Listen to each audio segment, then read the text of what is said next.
Okay pa ba?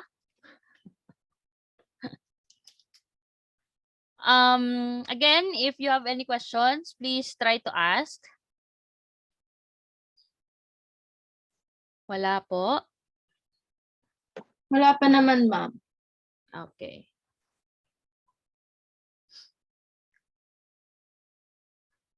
So, we'll proceed, no? Ano na ba natapos natin? External, skeletal, will proceed to muscular. So, when it comes to muscular system, ano ba yung unang pumapasok sa mind nyo?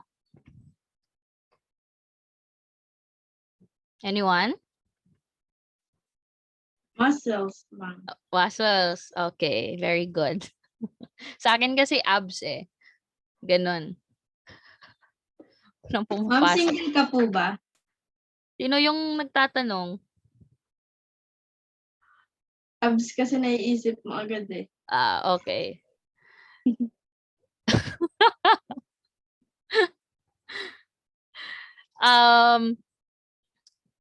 Na-distract tuloy ako. Okay. So, going back sa muscular system, no?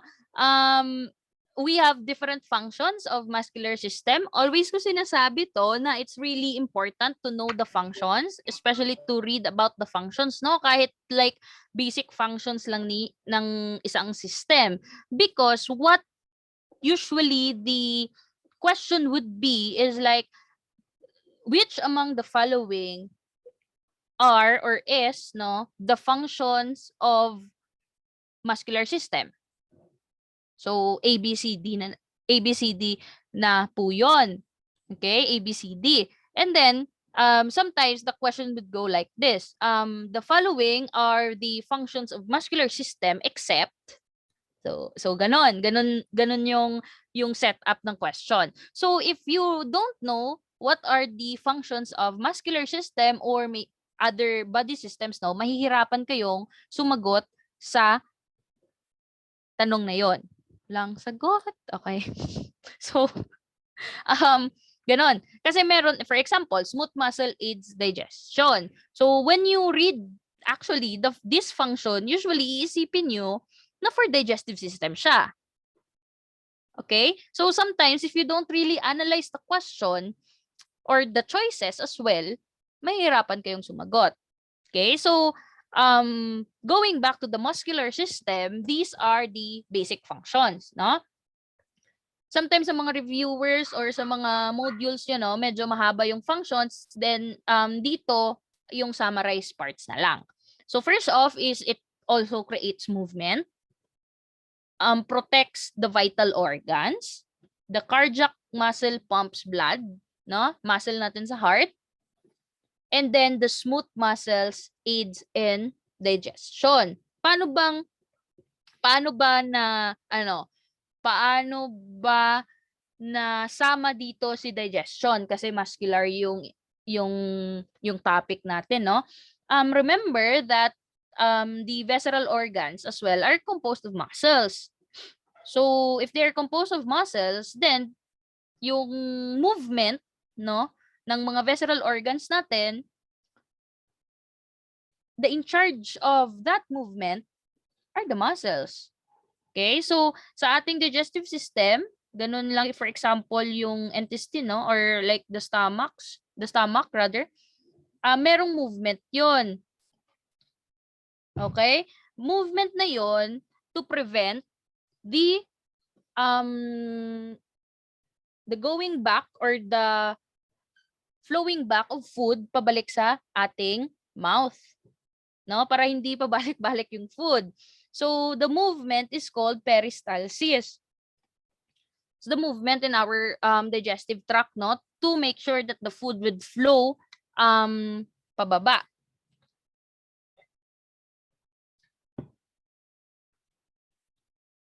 So yun yung mga functions ng muscular system.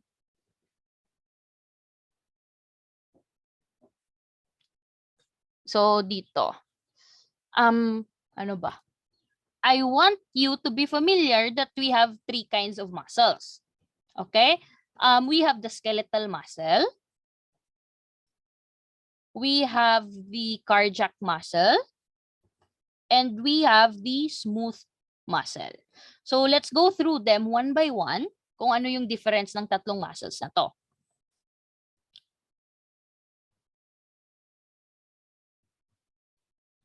Okay. So first off is the skeletal muscle. So provided din to sa PPT or sa PDF na sinend ko sa inyo. Okay? So remember that our skeletal muscle is the muscle that is attached sa ating bones. Okay? So again, skeletal muscles are the muscles that are attached sa bone. So for example, if this is a drumstick, like chicken drumstick, hindi yung makita. If this is a chicken drumstick, pag kinagat nyo, yung kinakain nyo, that is the skeletal muscle. Okay? Again, muscles that are attached to the bones or skeleton. Ano pa ba?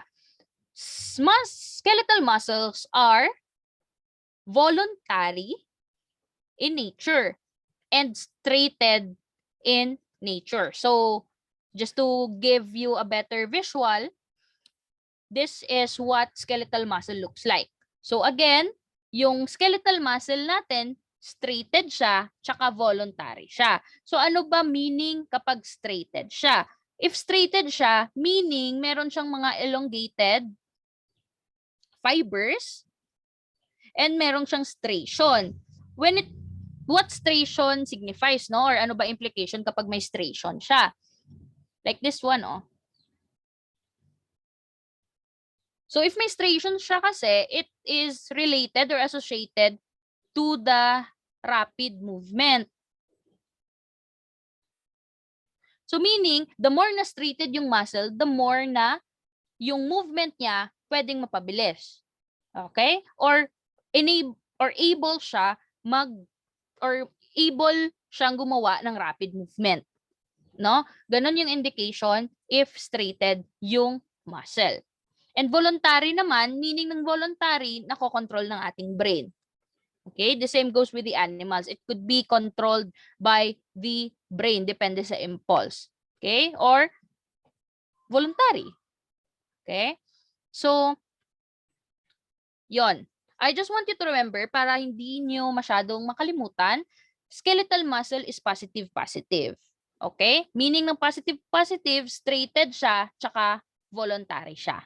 Okay? Again, skeletal muscle, positive-positive. Another type of muscle naman is smooth muscle or sometimes called visceral muscle, no? Oo. Smooth. Yes, or visceral. So, visceral muscles naman, these are the muscles that you can see on your wall organs, that you can see on your digestive system or your urogenital systems. Okay? Again, kung si skeletal muscle, makikita siya attached sa mga bones, si smooth muscle naman or si visceral muscle, makikita sa ating mga organs. Okay? Like sa digestive system, kung mga muscles nyo na nakadikit sa ating urogenital, so yung mga muscles nyo sa mga genital parts, usually smooth muscles yun or visceral muscles. Okay? So, ito naman. Just to give you a visual representation, no, si smooth muscle is unstraighted or wala siyang elongated fibers or hindi siya striped. Okay? So, for you guys to easily remember, this is negative. Sorry, this is negative. Okay? Because hindi nga siya elongated at hindi rin siya voluntary. Come to think of it, makokontrol nyo ba yung movement ng muscles if kumakain kayo? Movement ng muscles sa digestive tract nyo, di ba? Hindi yun naman kasi makokontrol. If lalabas na talaga yung lalabas na talaga yun. Hindi nyo naman masasabi, uy, wag mo muna i-digest yung kinain ko para sa diet. Hindi naman kasi yon natin makokontrol. If yung body natin magda-digest na, if yung movement talaga ng intestine natin is mag-move, or mag-undergo ng peristalsis, no, the contraction of our gastrointestinal tract, hindi talaga natin makokontrol yon. And bakit siya unstraighted? Again, as I will repeat, no, stration is related to the rapidness of the movement. So, yung movement kasi, yung peristalsis kasi, or movement ng ating digestive system, hindi naman kasi yun quick. Okay? Hindi naman yun quick, no? Very slow lang yung movement natin. The same goes with our urogenitals, no? Kapag iihi ka, may mga muscles na in charge doon. Okay? Kapag ano pa? Urogenitals, no? Excretion as well. May mga muscles na involved doon at hindi yun mabilis yung movement ng muscles. Okay? So again, smooth muscle is negative-negative. Unstraighted, involuntary. Okay? So another type of muscle is the cardiac. This is naman characterized by the fibers, no? Or the striations, meaning straighted siya, and this is only present sa heart. Okay? So cardiac muscle is restricted to the heart. So walang cardiac muscle sa puwet, walang cardiac muscle sa ulo, walang cardiac muscle saan-saan pa. Okay? Sa heart lang makikita yung cardiac muscle. So in this case, straighted siya pero involuntary. So our clue word here is positive, negative. Straighted pero involuntary. Okay? Positive, negative, straighted pero involuntary. So again, stration, movement, rapidness, no? Yung tibok ng or ang movement ng ating heart muscles or ng cardiac muscles is very rapid. Okay? Kasi if mahina yung tibok ng puso, kabahan ka na. Okay? So the movement of the heart muscles is always rapid. Like nagpa-pump talaga.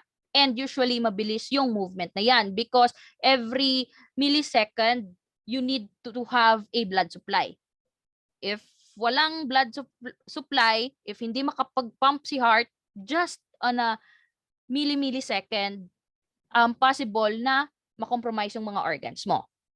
Okay, so that's why dapat yung movement ni heart, no, is mabilis. Involuntary naman siya kasi we always need to remember na hindi natin makokontrol yung puso natin or yung damdamin natin. Okay? It's always involuntary. Hindi natin pwedeng sabihin, okay, heart, please stop beating. Okay? Walang ganon. So, again, to summarize, no? To summarize, we have the skeletal, we have the smooth, and we have the cardiac. Skeletal, yung mga makikita na naka-attach sa bones. Smooth, naka-attach sa ating organs. Cardiac is only sa heart. Skeletal is positive, straighted, voluntary. Si smooth is negative, unstraighted, involuntary. Si cardiac naman, straighted siya, but involuntary. Hindi siya makokontrol. Okay, so SSC. I hope this would help you, no? Because malaking tulong talaga yung mga ganitong shortcuts, no? Stration and voluntary. Again, kapag natandaan nyo na si stration is related sa rapidness ng movement ng muscle, marirelate nyo talaga sa ano ba? Sa system na to or sa concept mapping na to. Okay? So please take a screenshot or copy it on your notebook if you want. So ito. Ay, may sagot na pala. Sayang. Okay. So the following statements describe the similarities and difference of muscle cells of the body except both skeletal and visceral. Again, visceral is also called smooth, ha? Please take note na lang. So, except, no? Meaning ng except, yung negative o yung naiiba. Okay? So, both skeletal and visceral muscles are striated. All muscle cells are capable of contraction and shortening of cell.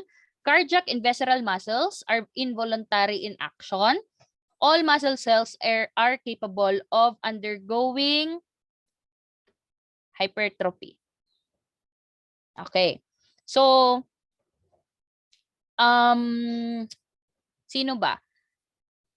Bakit A yung answer? Kasi both skeletal and visceral muscles daw are striated. What makes the statement incorrect? Anyone? Again, what makes the letter A statement incorrect? Straighted daw, ma'am. The word straighted. Unstraighted muscle po siya, ma'am. Not straight. Okay. So very good, very good. Unstraighted siya dapat, no? So, tama po. Letter B, all muscles are capable of contraction and shortening. Tama po ito. Lahat ng muscles pwedeng mag-construct, pwedeng humaba, pwedeng maging short because elastic po, may elasticity, no? Cardiac and visceral muscles are involuntary in action. True or false? True. Okay, hindi makokontrol si stomach, hindi rin makokontrol si heart. Okay? All muscle cells are capable of undergoing hypertrophy. As what I have said earlier, hypertrophy is the increase and growth of muscle cells in a sense na size, no? Size, increase, or growth ng cells. Okay? So, lumalaki yung muscles. Yun na nga yung sabi ko kanina, abs, for example. So, the moment that your muscles on your abdominal part, no, would be practiced or exposed to too much pressure, no, magde-develop ng growth doon. So, yun na, nag-i-increase in size, that's why nagiging bulk yung mga braso, yung nagiging bulk yung mga abs, no? Even the back part ng mga nagba-body building. So, ganon. So, may increase talaga sa muscle cells. Okay? Size. Again, trophy is for size, plasia is for number. So, ganon. Ano ba next? So, ito po yung explanation. I'll just leave it to you, no? Kung lahat nakasummarize din dyan. So, any questions sa muscular system? Okay pa ba? Yes, ma'am.